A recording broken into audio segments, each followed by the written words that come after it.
Hello students, myself Suresh Dwivedi. I did my masters in chemistry and teaching chemistry for IIT JEE NEET, KBPY and Olympiad examination for last 24 years.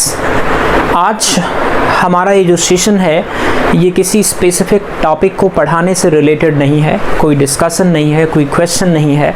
बहुत समय से हमारे कुछ student का ये request आ रहा था कि सर हम लोग अनऑर्गेनाइज्ड तरीके से पढ़ रहे हैं, आप अगर कुछ हमें हेल्प करें, कोई एक स्ट्रैटेजी बना के दें ताकि हम लोग अच्छी तरीके से पढ़ाई करें, प्रोडक्टिव पढ़ाई करें और IIT JEE की एक सीरियस तैयारी कर सकें ताकि हमारी एक अच्छी डिसेंट रैंक IIT में आ जाए। तो उस रिक्वेस्ट को ध्यान में रखते हुए आज का ये सेशन हमने प्लान किया है कि यहाँ पे हम लोग डिस्कस करने वाले हैं कि क्या क्या चीज़ें हमें करनी चाहिए और क्या क्या चीज़ें हमें नहीं करनी चाहिए while preparing for IIT JEE, right. तो चलिए स्टार्ट करते हैं। सबसे पहले स्टार्टिंग में मैं बताना चाहूँगा कि IIT JEE क्योंकि वर्ल्ड का टफेस्ट एग्जामिनेशन है 10+2 लेवल का, तो इसे जो बच्चे तैयारी कर रहे हैं वो मेंटली प्रिपेयर हो जाए कि हमें हर एक एक्सटेंट तक गुजरना पड़ सकता है। तैयारी के दौरान हम बहुत खुश रहें, हमेशा बहुत कंफर्टेबल रहें, ऐसा पॉसिबल नहीं है। बिकॉज बहुत बार ऐसा होगा कि कोई सब्जेक्ट आप पढ़ रहे हैं, कोई टॉपिक आप पढ़ रहे हैं, नहीं आया समझ में, दोबारा एफर्ट किया, नहीं आया समझ में, फ्रस्ट्रेशन होगा। तो वहाँ पे आपको क्या करना है एग्जैक्टली ये हमें सीखना है। How to convert that problem into opportunity and learn many thing through that problem, ये चीज़ का डिस्कशन करना है। तो सबसे पहली चीज़ जो ज़रूरी है किसी पर्टिकुलर टारगेट को अचीव करने के लिए लाइफ में, वो ये है, आपका टारगेट बहुत फोकस्ड होना चाहिए। आपके दिमाग में बिल्कुल पता होना चाहिए, फीड होना चाहिए कि मुझे IIT में जाना है, और IIT में जाना है तो कौन सी IIT में जाना है, उसके लिए मुझे क्या रैंक लानी चाहिए, उसके लिए मुझे कितनी पढ़ाई करनी चाहिए। या आपको लगता है कि आपका कैलिबर उतना नहीं है कि आप IIT में सेलेक्ट हो सकते हो, मेरे हिसाब से ऐसा सोचना भी पाप है, बट फिर भी किसी के माइंड में है कि भाई मेरी यहाँ से यहाँ तक रैंक आ सकती है, तो अगर IIT नहीं मिला तो मैं NITs में कहाँ पे जाना चाहिए मुझे, या कौन सा NIT टारगेट करना चाहिए। But still I would say कि अभी हमारे पास ये मानते हुए चलें कि एकेडमिक सेशन 2021 डिले नहीं होगा, तो 21 में examination end of first week of January यदि होगा JEE मेंस का फर्स्ट अटेम्प्ट, वो भी मान के चले तो हमारे पास फुल 7 महीने अभी हैं, और ये कम नहीं होते। किसी अच्छे स्टूडेंट के लिए, किसी सीरियस स्टूडेंट के लिए इतना टाइम कम नहीं होता। तो सबसे पहले आपको फोकस्ड होना चाहिए, आपके माइंड में ये क्लियर होना चाहिए कि हम किस एग्ज़ाम की तैयारी कर रहे हैं और उसके लिए शर्त क्या है, उसकी रिक्वायरमेंट क्या है।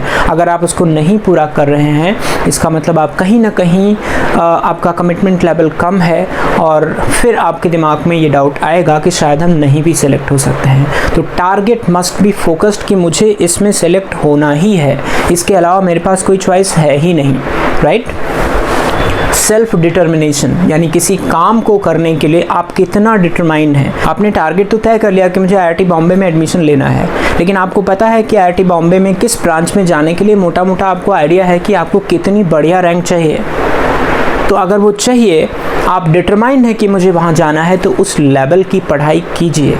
आपके जो इंटरनली टेस्ट होते हैं पढ़ाई के दौरान, जो प्रैक्टिस टेस्ट आप देते हो, उसके मार्क्स से आपको आइडिया हो जाएगा कि हम आज की डेट में कहाँ स्टैंड करते हैं।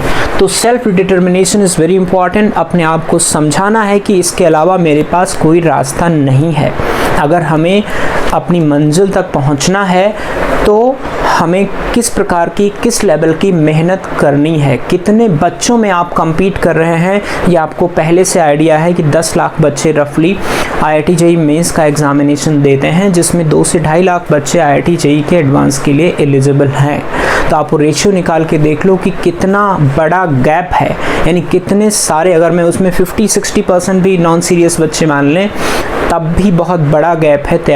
डिसेंट तैयारी करने वाले बच्चों के अंदर कितना कंपटीशन होगा, दैट यू शुड रिमेंबर। क्योंकि आपकी रैंक तभी आ सकती है जब आप बहुत ज़्यादा मेहनत करें या फिर बाकी लोग मेहनत करना छोड़ दें। तो सेकंड ऑप्शन तो आपके पास है। आपके माइंड में टारगेट कंप्लीटली सेट कर लो, और उसके लिए जो हमें रिक्वायरमेंट है, जितनी पढ़ाई की रिक्वायरमेंट है वो करो। आपने माइंड भी मेकअप कर लिया कि you are determined to get this target at any cost. Now coming to the ground reality, commitment level. यानी आप प्रतिदिन कितना पढ़ते हैं, बिकॉज इतना वास्ट सिलेबस है IIT JEE का, जिसके सारे टॉपिक्स को कंप्लीट करने के लिए आपको कितना टाइम चाहिए। हर एक टॉपिक का, हर दिन का आपका एक टारगेट होना पड़ेगा, और उस टारगेट को अचीव करना आसान नहीं होगा, क्योंकि इस एज ग्रुप में बहुत सारे एक्टिविटीज़ आपके साथ होते हैं, आपकी लाइफ में होते हैं, और जो आपको डिस्ट्रैक्ट करते हैं। तो commitment level under this situation कितना बढ़िया होगा, that you need to decide. कैसे आप अपने टारगेट के प्रति कमिटेड रह सकते हैं।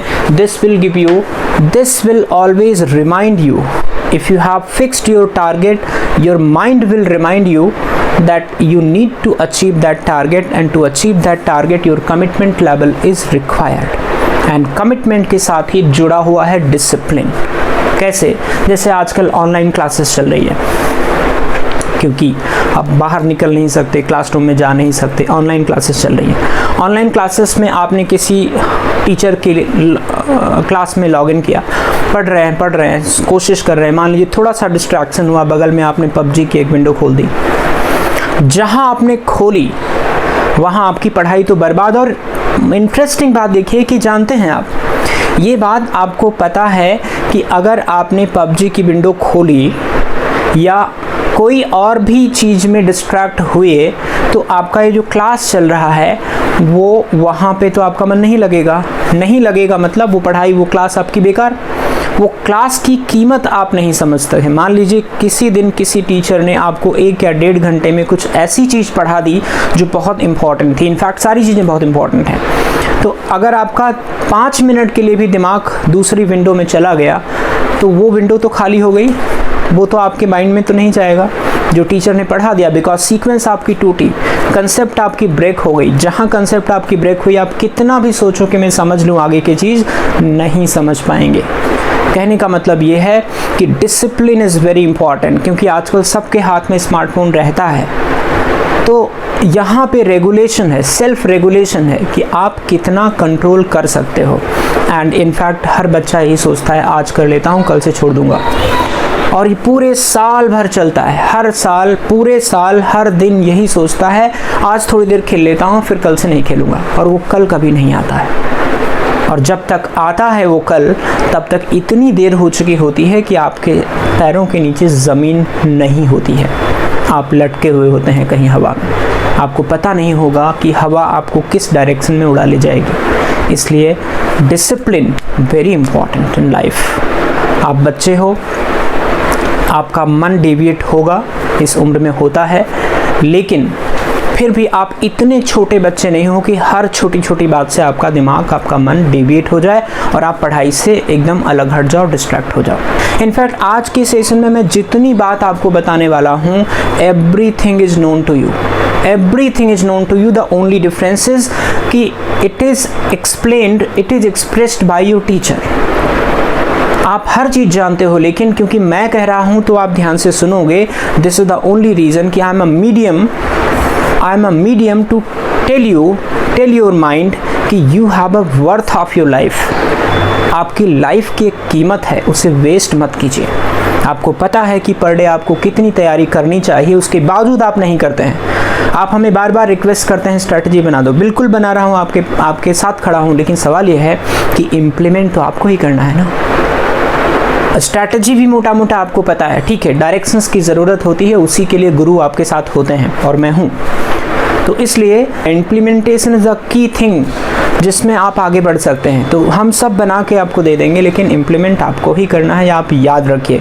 ऐसा नहीं कि आज आपने 15-20 मिनट का वीडियो देख लिया, थोड़ा एनर्जी में आगे, कल से मैं करूँगा, कल से क्यों, आज से करो ना, अभी से करो ना, कहाँ दिक्कत है। तो ये 4 चीज़ें इमीडिएटली, तुरंत प्रभाव से आपको इम्प्लीमेंट कर लेनी चाहिए। यानी क्लैरिटी हो मुझे कहाँ जाना है, कौन से IIT में जाना है। सेल्फ डिटर्मिनेशन, सेल्फ इनिशिएटिव आपके दिमाग में हमेशा होना चाहिए। कोई आपके मदर, आपके फादर, कोई आपको आके पुश नहीं करेंगे कि चलो बेटा आप बैठ के पढ़ो, चलो बेटा आप DPP करो, शीट करो, ये सब चीज़ नहीं होना चाहिए। अपने आप से आप गिवन टाइम में जो भी आपने प्लान किया है वो प्लान करके उस पर बैठिए और पूरे टाइम आप करिए जो भी टाइम आपने अलॉट किया है, राइट। कमिटमेंट लेवल अपने आप आ जाएगा, डिसिप्लिन अपने आप आ जाएगा, अगर आप डिटरमाइंड हैं तो, ठीक है। अब क्योंकि हम लोग 7 महीने पहले खड़े हैं IIT मेंस 2021 के लिए, और जो बच्चे 12th का एग्ज़ाम दे रहे हैं उनकी लाइफ में बोर्ड का एग्जामिनेशन भी है, उसे मत भूलना, because such an important activity of your academic session. तो वो भी आपको ध्यान में रखना है, बोर्ड के लिए तैयारी भी आपको करना है, क्योंकि उसका पैटर्न अलग होता है। आपको बहुत नॉलेज है, लेकिन वो नॉलेज एक्सप्रेस करना 2 तरीके हैं। एक तो ऑब्जेक्टिव क्वेश्चन है कि आपको ऑप्शन मिला है, आप टिक करके भागाओ, जिसकी आदत पड़ जाती है IIT JEE की तैयारी करने वाले बच्चों की। और एक है डिस्क्रिप्टिव यानी सब्जेक्टिव पेपर का आंसर जो देना है, यानी अपनी पूरी फीलिंग्स कैसे एक्सप्रेस करनी है पूरी तरीके से लॉजिक के साथ, वो एक अलग कहानी है। तो इसलिए बोर्ड के टेस्ट पेपर को आंसर देने की भी प्रैक्टिस आपको साथ साथ करनी होगी। हालांकि वो फंडामेंटल बेस्ड क्वेश्चंस होते हैं, तो होते आसान हैं, लेकिन क्योंकि आपको तरीका नहीं आता है बोर्ड के पेपर को करने का, वहाँ लैग कर जाते हैं, इसलिए मार्क्स कम आएंगे। तो same time with the preparation of your IIT JEE examination, you need to understand the worth, the value of your 12th class percentage, और वो इक्वली इम्पॉर्टेंट है, लाइफ टाइम चलता है, इसलिए उस एग्ज़ाम को आप नॉन सीरियस तरीके से नहीं ले सकते। इसका मतलब ये हुआ कि आपको उसके टेस्ट पेपर को अटेम्प्ट करने की प्रैक्टिस करते रहना चाहिए। कैसे? वो जहाँ भी आप पढ़ते हैं वो लोग, वो कोचिंग वाले या जो भी रिसोर्सेज आपके पास अवेलेबल हैं, उसके थ्रू आप ये करते रहिए, उसकी एनालिसिस भी करते रहिए, उसका असेसमेंट भी करते रहिए, और चेक करिए कि कहाँ कहाँ आप लैग कर रहे हैं, कहाँ आप गलती कर रहे हैं। ठीक है, तो coming to the another very important segment, कि आज जब हम 7 महीने पहले खड़े हैं, तो यहाँ से हम किस हालत में हैं और हमें अपने आप को किस हालत में ले जाना है। तो सबसे पहले अपनी सेल्फ एनालिसिस कीजिए। सेल्फ एनालिसिस में क्या क्या सवाल आपको अपने आप से पूछने हैं। How much course you have covered so far. ये बड़ा ट्रिकी क्वेश्चन है, बहुत ट्रिकी क्वेश्चन है। कैसे? बहुत सारे बच्चे जो IIT JEE 2021 देने वाले हैं वो 11th क्लास पढ़ चुके हैं। हो सकता है उसमें से काफ़ी लोगों ने कोचिंग करी होगी, कुछ लोगों ने कोचिंग नहीं करी होगी। जिन लोगों ने किया है वो भी आज खड़े होके यहाँ से फ्लैशबैक में जाएं कि पूरे 1 साल में क्या सीखा है, यानी क्या खोया है और क्या पाया है। ऐसा नहीं आपने खोया ही है, पाया नहीं है, पाया बहुत कुछ है, लेकिन वो इम्पॉर्टेंट नहीं है जो आपने पाया है अभी, क्योंकि उसी के लिए तो आपने शुरुआत की थी। जो खोया है, जो नहीं पा सके हैं, वो इम्पॉर्टेंट है। यानी आज के टाइम में आपने 11th के कितने टॉपिक आपने अच्छे से नहीं किए हैं, कितने में आपको कंसेप्चुअल क्लैरिटी नहीं है, कितने में आपने असाइनमेंट नहीं अटेम्प्ट की है। Make a list of this, यानी कि कितना कोर्स आपने लिटरली कवर कर लिया है 11th का, इसका यानी अपने द्वारा किए हुए पाप का लेखा जोखा आपके हाथ में आज की डेट में होना चाहिए। Right? How confident you are in all 3 subject, another tricky question. बहुत सारे बच्चे ऐसा बोलते रहते हैं कि सर मेरा केमिस्ट्री थोड़ा आसान जाता है बट फिजिक्स मैथ्स पूरा टफ हो जाता है, या कई सारे बच्चे ऐसा बोलते हैं कि मुझे कभी इनऑर्गेनिक के ब्लॉक्स पढ़ने होते हैं तो बड़ा बोरियत होता है, मज़ा नहीं आता है, मैं क्या करूं। तो जो सब्जेक्ट है वो है, उसमें अपन कुछ नहीं कर सकते, सब इसी दर्द से होके गुजरते हैं और मेहनत करके उसको सीखते हैं और आगे बढ़ते हैं। तो सबसे पहले आप एक प्रायोरिटी ऑर्डर बना लीजिए। मान लीजिए आप केमिस्ट्री में सबसे ज़्यादा कॉन्फिडेंट हैं, फिजिक्स में उसके बाद मैथ्स में सबसे कम कॉन्फिडेंट हैं। तो ये एक बार प्रायोरिटी ऑर्डर सेट कर लीजिए कि आपको इसका मतलब मैथमेटिक्स जैसे सब्जेक्ट में बहुत ज़्यादा मेहनत करनी है, ये बात तो क्लियर हो गई। ठीक है, तो ये एनालिसिस कर लिया। What is your average in the average score in IIT JEE mains and advance practice test. जो आपकी कोचिंग में या कहीं आपने टेस्ट सीरीज ज्वाइन कर रखी है उसमें आपका एवरेज स्कोर क्या रहता है वो फाइंड आउट कर लीजिए। उससे आपको एक फेयर आइडिया हो जाएगा कि किस तरह का आप को स्ट्रैटेजी बनानी है सब्जेक्ट वाइज, कि किस सब्जेक्ट को ज़्यादा टाइम देना है, किस सब्जेक्ट को कम टाइम देना है। लास्ट के जो 2 पॉइंट हैं ये मैं अलग से टेस्ट पेपर को अटेम्प्ट करने की स्ट्रैटेजी क्या होना चाहिए उसके अलग वीडियोस बनाऊंगा, उसके अंदर मैं इनको इनकॉर्पोरेट करूंगा। बट इन जनरल में थोड़ा सा मैं बता देता हूँ। होता क्या है, नॉर्मली आप जाते हो 3 हफ्ते बाद या 2 हफ्ते बाद, जो भी आपके टेस्ट की फ्रीक्वेंसी होती है, आप 2 हफ्ते बाद जाते हो, टेस्ट देते हो, आपके मार्क्स आते हैं, थोड़ा सा दुखी होते हो। उस दुख का जो असर है वो 24 घंटे तक रहता है, उसके बाद ख़त्म हो जाता है। Then your life goes on track as before.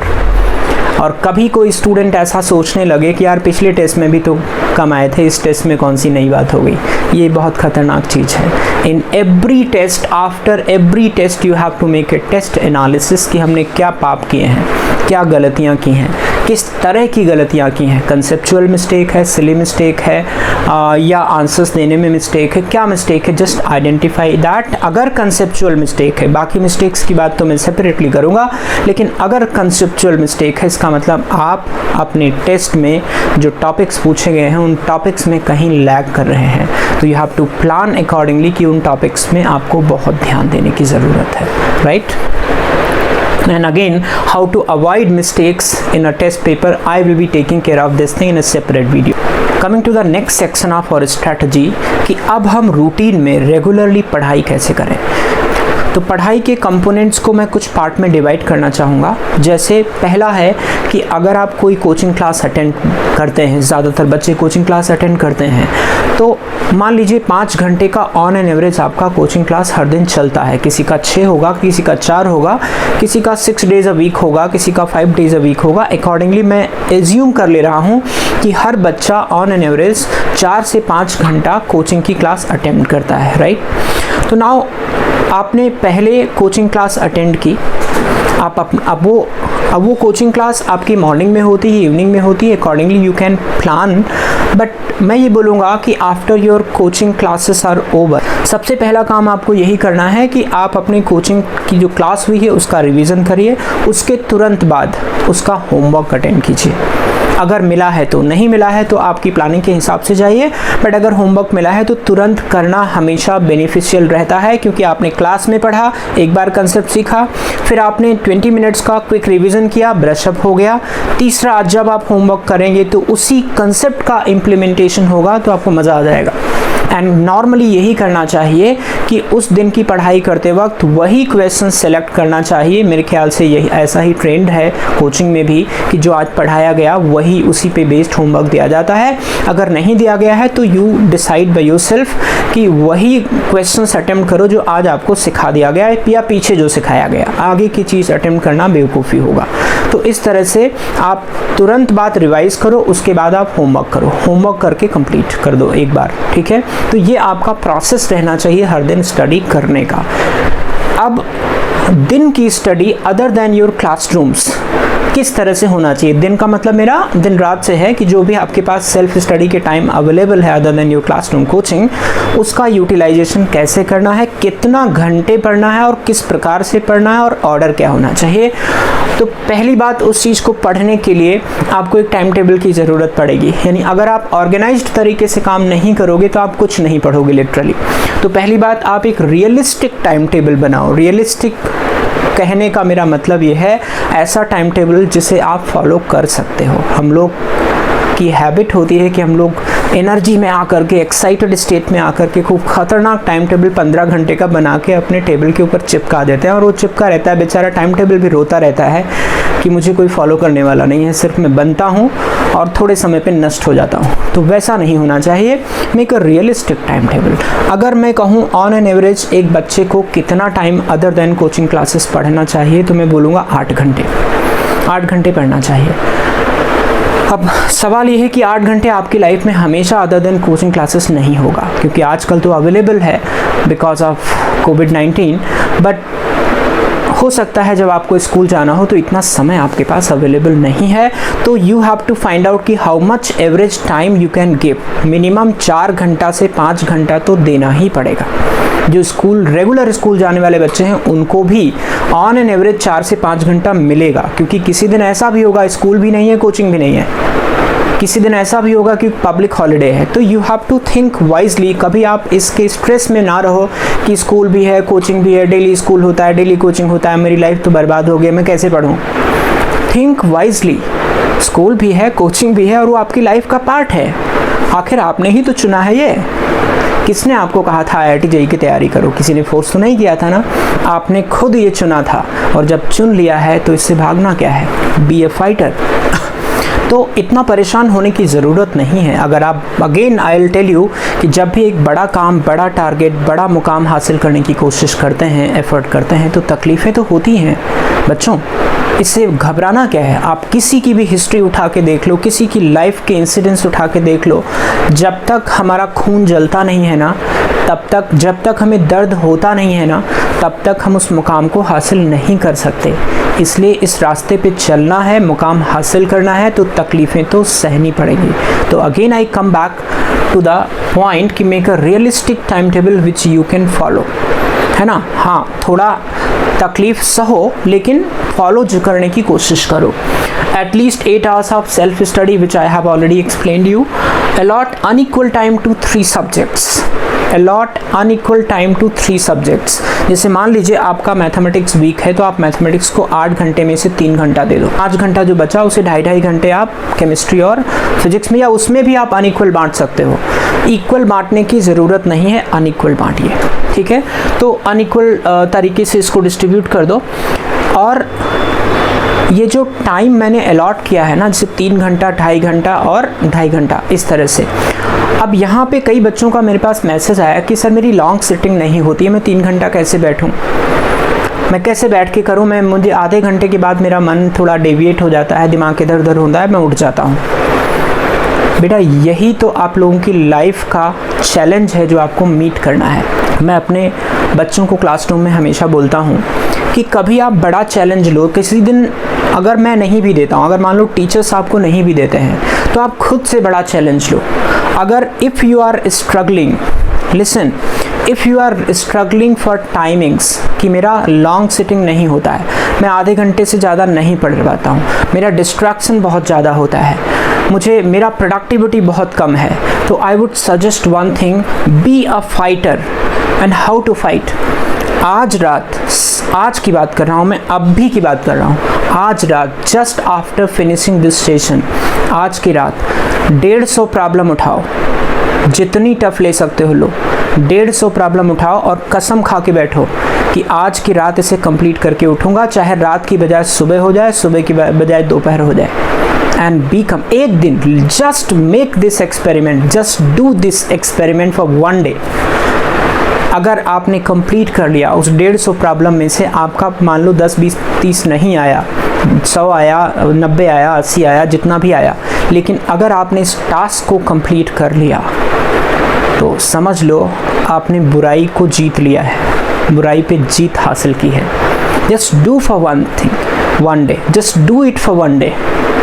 अगर आपने कर लिया, you will have a good sense of completion and next day आपकी जो एनर्जी लेवल है ना, वो डबल हो जाएगा इस काम को करने में। मैं ये नहीं कह रहा है कि हर दिन आप पूरी रात जागोगे और आप ऐसे आपकी लाइफ चलती रहेगी, ऐसा नहीं बोल रहा हूँ, बट डेफिनेटली जो आपका साइकिल है ना, जो है बहुत जल्दी नींद आने का, बहुत जल्दी डिस्ट्रैक्ट हो जाने का, वो साइकिल टूटना होगा। और उस साइकिल को तोड़ने के लिए मिनिमम 1 दिन आपको ये एफर्ट करना होगा। Leave 1 day and do the same thing in another day. 1 दिन छोड़िए, 1 दिन छोड़ने के नेक्स्ट डे फिर यही करिए, डू द सेम थिंग। आप 30, 40, 50 जितनी भी प्रॉब्लम्स आपको सेलेक्ट करनी है कर लीजिए, 2 घंटे 3 घंटे जितने भी लगते हैं लगने दो, तब तक मत उठना अपनी चेयर से जब तक वो कंप्लीट ना हो जाए। एंड चेयर पे बैठे रहना कंप्लीशन नहीं होता है, रिमेंबर दिस थिंग। प्रोडक्टिविटी आनी चाहिए, वो प्रॉब्लम की सॉल्यूशंस निकलने चाहिए, ठीक है, बट नेवर गिव अप। तकलीफ होगा आपको, नींद आएगी आपको, चाय पियो, कॉफ़ी पियो, ग्रीन टी पियो, जो मर्जी आए वो पियो, लेकिन 1 दिन के लिए एक्सपेरिमेंट ज़रूर करके देखना। और अगर ये सक्सेसफुल हो जाए तो 2-3 दिन बाद वापस से रिपीट करना, या 1 दिन छोड़ करके, डेली तो नहीं कर सकते, बट 1 दिन छोड़ के रिपीट करना। And if you develop such a habit, believe me, मैं ये एक्सपेरिमेंट अपने ऊपर करके देख चुका हूँ, बिलीव मी, आपकी हैबिट ऐसी हो जाएगी कि आपका सेल्फ कॉन्शियसनेस आपको जगा देगा। यदि आपने टारगेट बनाया है कि मैं 2 बजे सोऊंगा या 1 बजे सोऊंगा और सुबह जो है 6 बजे डॉट उठ जाऊंगा, you don't require an alarm to get up. आपका कॉन्शियसनेस खुद, आपका माइंड खुद आपको बोलेगा उठो, अभी आपको बहुत कुछ करना है। तो this way you have to have a great, you have to have a strong will power for this. इसके ये इतना आसान काम नहीं होता बच्चों। इस चीज़ को करने के लिए you have to make a practice, you have to make a practice. I can guarantee you, just try this for 1 day, repeat it for 2-3 more days with a gap of at least 1 day, and you will find out you will develop such a strong skill कि आपको तकलीफ में भी पता नहीं चलेगा कि मुझे तकलीफ हो रही है, आप आगे बढ़ते जाओगे, ट्रस्ट मी, ठीक है। एक और इम्पॉर्टेंट पॉइंट यहाँ मैं डिस्कस करना चाहता हूँ, कई बच्चों ने मुझे मैसेज करके बोला भी है, मेरा ये प्रॉब्लम है कि लॉन्ग सिटिंग नहीं होती। जैसे मैंने बताया इसके अंदर कि 8 घंटे का टाइम है, तो हर एक सब्जेक्ट के लिए आपने 2 से ढाई घंटे डिसाइड कर रखा है, तो वो टाइम फिक्स होना चाहिए। मिनिमम 2 से 3 घंटे तक आपको बैठना चाहिए अपनी सीट पे, और सिर्फ बैठना नहीं चाहिए, बैठ करके उस टाइम को प्रोडक्टिव भी बनाना चाहिए। अब ये डिस्ट्रैक्शन ज़्यादातर बच्चों को होता है क्योंकि इस उम्र में बहुत सारी चीज़ें दिमाग में आती हैं और जाती हैं, आती ज़्यादा हैं जाती कम हैं, तो इसलिए यहाँ पे अपने को सेल्फ कंट्रोल करना है। जो मैंने 4 पॉइंट यहाँ बताए थे फर्स्ट पार्ट ऑफ स्ट्रैटेजी में कि डिटर्मिनेशन हो गया, डिसिप्लिन हो गया। अगर आपका दिमाग कहीं किसी गेम्स में लगा है, मोबाइल फ़ोन में लगा है, व्हाट्सअप में लगा है, फेसबुक में लगा है, तो डेफिनेटली आप 3 घंटे क्या आधे घंटे भी नहीं बैठ सकते।